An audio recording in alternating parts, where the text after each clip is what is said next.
All right, we welcome back to this chapter number 3. This is a part 2 of chapter number 3.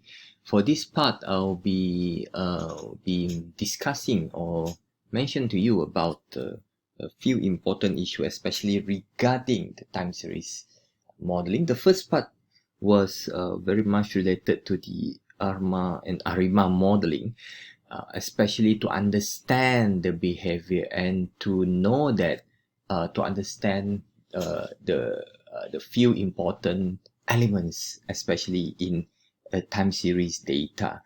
That's very much related to the trended mechanism, right? That's the first part. The second part is to understand this concept way back, what we call in the literature of econometrics, applied econometrics especially, or in econometric in particular.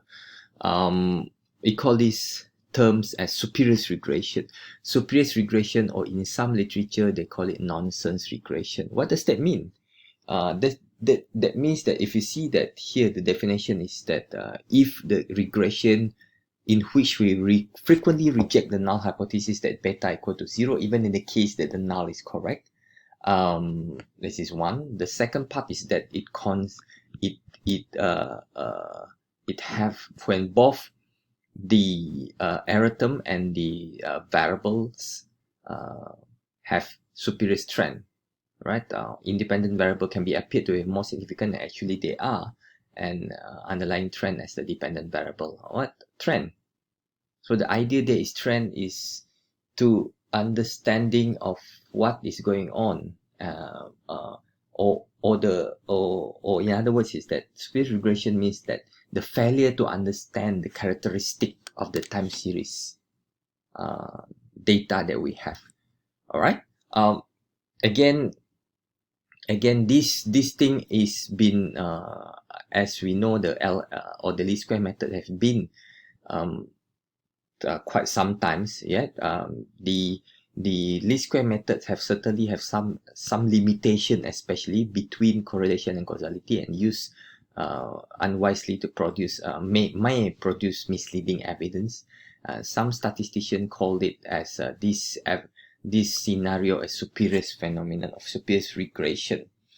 Right? Why this is been updated as such, is because that again, I have to repeat that again here, is that we do not take into consideration of the characteristic of each of the variable that we try to model, especially to understand the characteristic first before we go on in the modeling. Here, it written here, the result leads to a common expertise in the time series field that indicates that the need to differentiate potentially non-stationary series when using to run regression or detrending this by the fitting trend line estimated with the least square. This is one cited in Morgan 1990. All right, or it calls a nonsense regression, where can be spurious, means that the data, the estimation, certainly the forecasting will not be trustable. Right? Why does this happen? Right? Here, because of one of the thing happens is because the explanatory variable exhibit non-stationary. All right, or the dependent variable itself have stochastic trend. We in the part 1 we talks about the properties of, or the characteristic of the, one of the main characteristic of the time series is actually they have trend, whether it's upward, downwards, whether it's deterministic or stochastic. If it's deterministic, then it's all right. The stochastic part that makes the regression becoming spurious in that sense. All right. Here is one example here. All right. Is one example that been used, especially very much in the literature, or can show you some of the article that are being used, especially here. Right here, example here, in the country with rampant inflation, almost any nominal variable will appear to be highly correlated with all the other nominal variables. Nominal variables are adjusted for inflation, so every nominal variable will have a powerful inflationary component. Right? Such a problem is an example of spurious correlation. Why is it? It's because a strong relationship between two or more variables not caused by the real underlying causal relationship, If you run a regression or estimate the regression, dependent variable where one or more independent variables are superficially correlated, the result is superficial regression. T-score overall fit is of the such superficial regression are likely to be overstated and untrustworthy.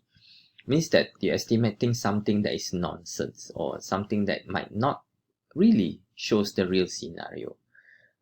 This is one example. Or there's actually more example.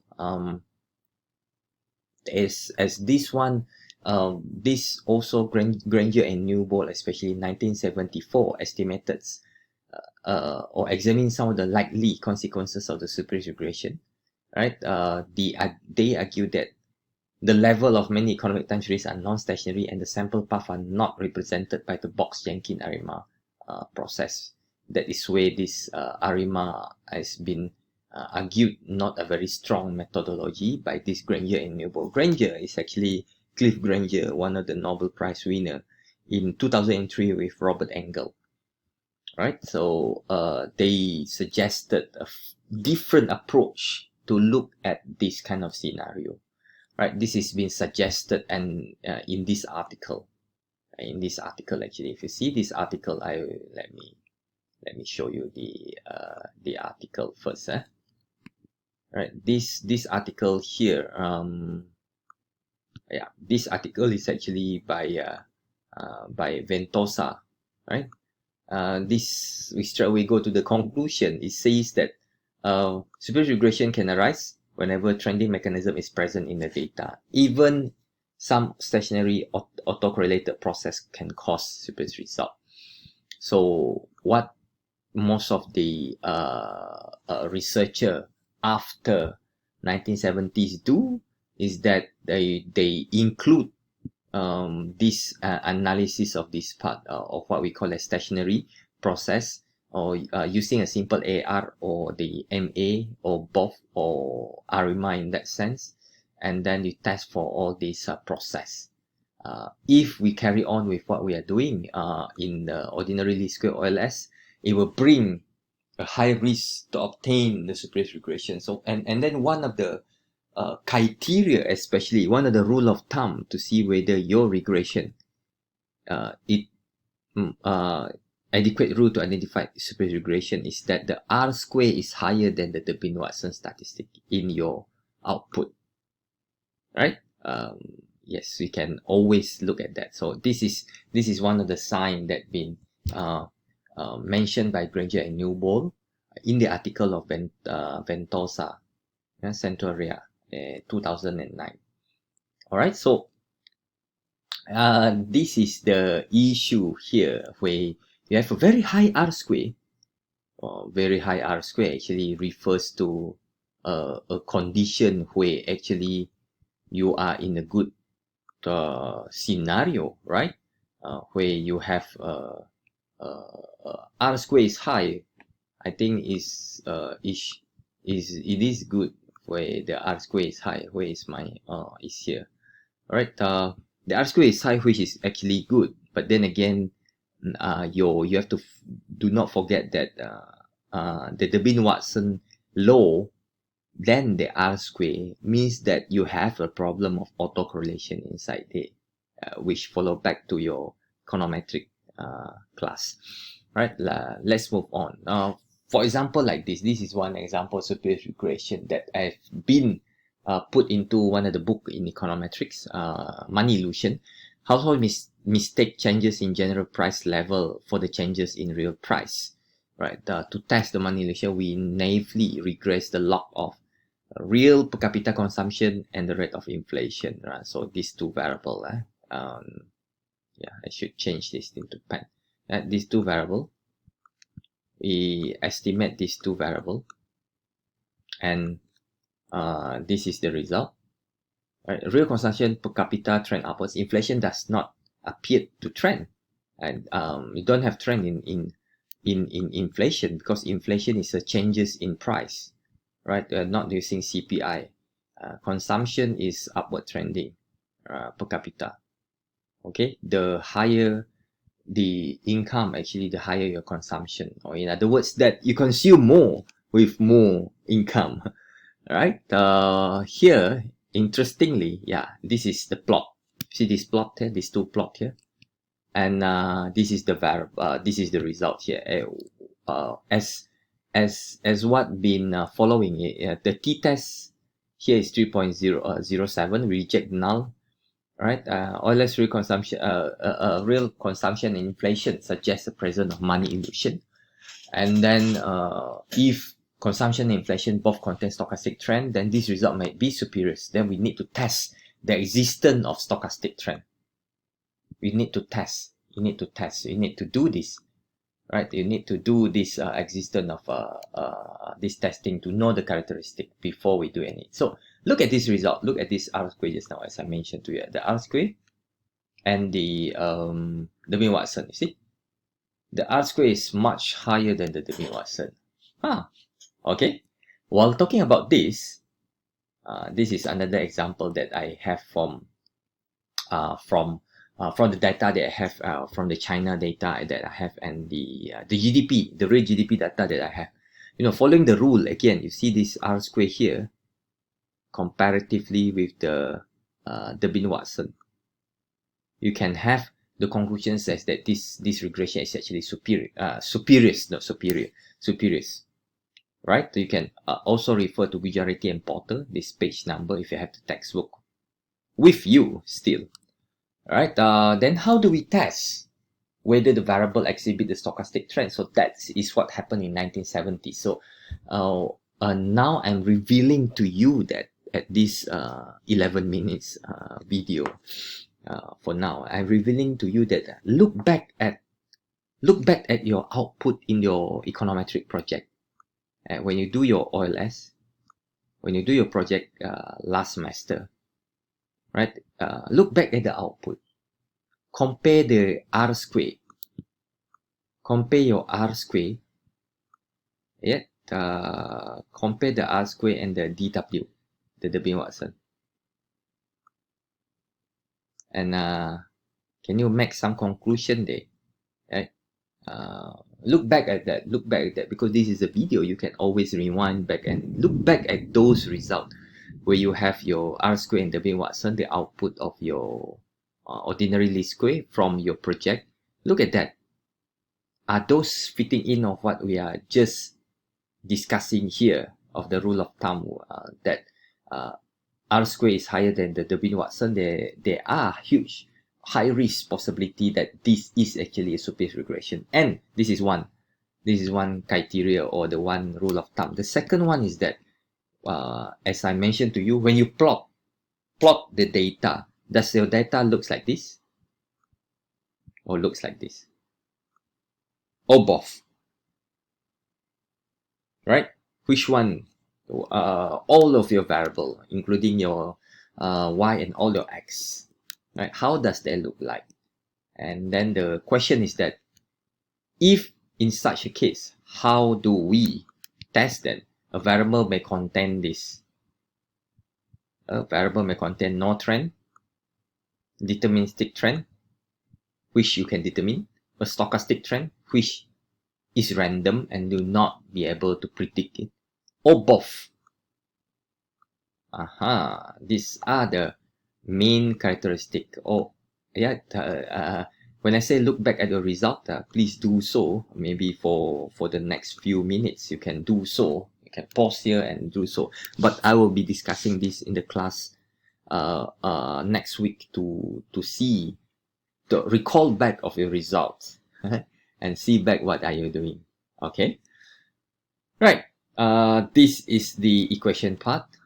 Okay. So the problem is that how do we solve this? How do we do this? Right? We can do this simple one maybe in the class, online class later. But I'm sure that you can look at the answer first, or maybe what we should do after this. Okay. Yes, we shall continue on. And then the next few slides here, after this, will be discussing of what happens after 1974, especially based on the publication of Granger and Newbold. And then for the past 30 years now, more than 30 years, 40 years now, the econometrician and economists recognize that insufficient attention was being paid by our previous researcher or previous those who create econometrics on the trending mechanism. In fact, most of macroeconomics variables were actually non-stationary. There's a lot of article on that. So given that kind of scenario, then the time series econometrics have turned in a way that what we have until today. And there's a lot of development after that, right?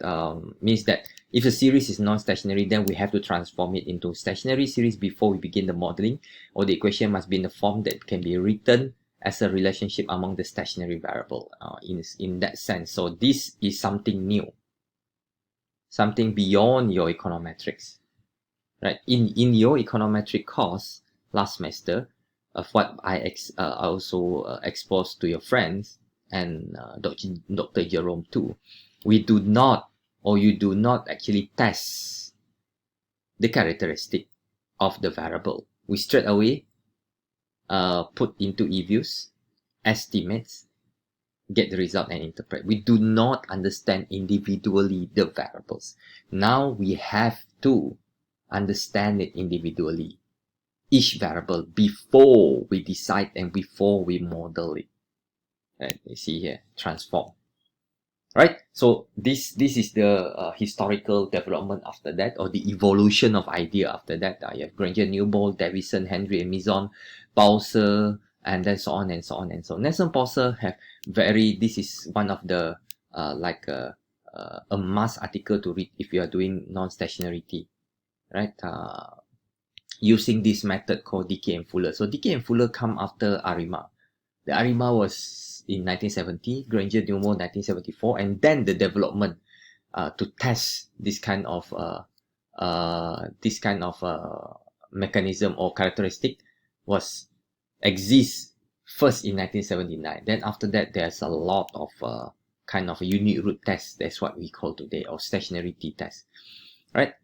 Basically, this is what we're going to do for the next few weeks for the semester. And this is what you're going to involve in, time series econometric. First, check for the stationarity, for sure. Right? You have numbers of methodology there. And then go for integration. And then you might apply something called ECM or VECM, error correction model, vector error correction model, and then we might do some forecasting, a little bit of forecasting, which is impulse response function, IRF, and variance decomposition. We also might do along the way, when we do this co-integration, a method called ARDL. Let's see. Right, but this is alternative method for co-integration actually. With in the ARDL, yeah. Let me write this DL. And the method that I'm going to expose to you is actually two. One is called angle and Granger, which is the basic fundamental of the co-integration understanding. And the second method, angle Granger, is 1987, and then we have an upgraded system-based VAR-based kind of co-integration, which is called Johansson and Juselius, 1990. And then this ARDL was developed in some way in 1999, but then the published paper was 2001 by Pesaran et al. Pesaran and the few co-authors. Right, Professor Hashim Pesaran, he was in Cambridge.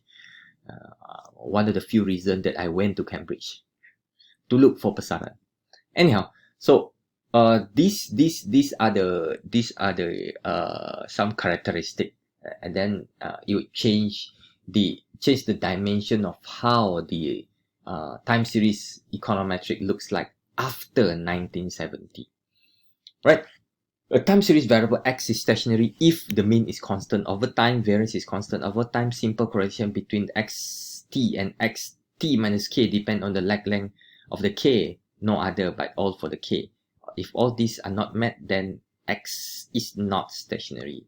What is stationary, not stationary, we will discuss more, especially throughout the semester.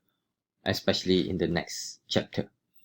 Right, this is just to get the understanding what is stationary and non-stationary. That's why in the first part of this chapter, I asked a question about, do you think our heartbeat is stationary or non-stationary?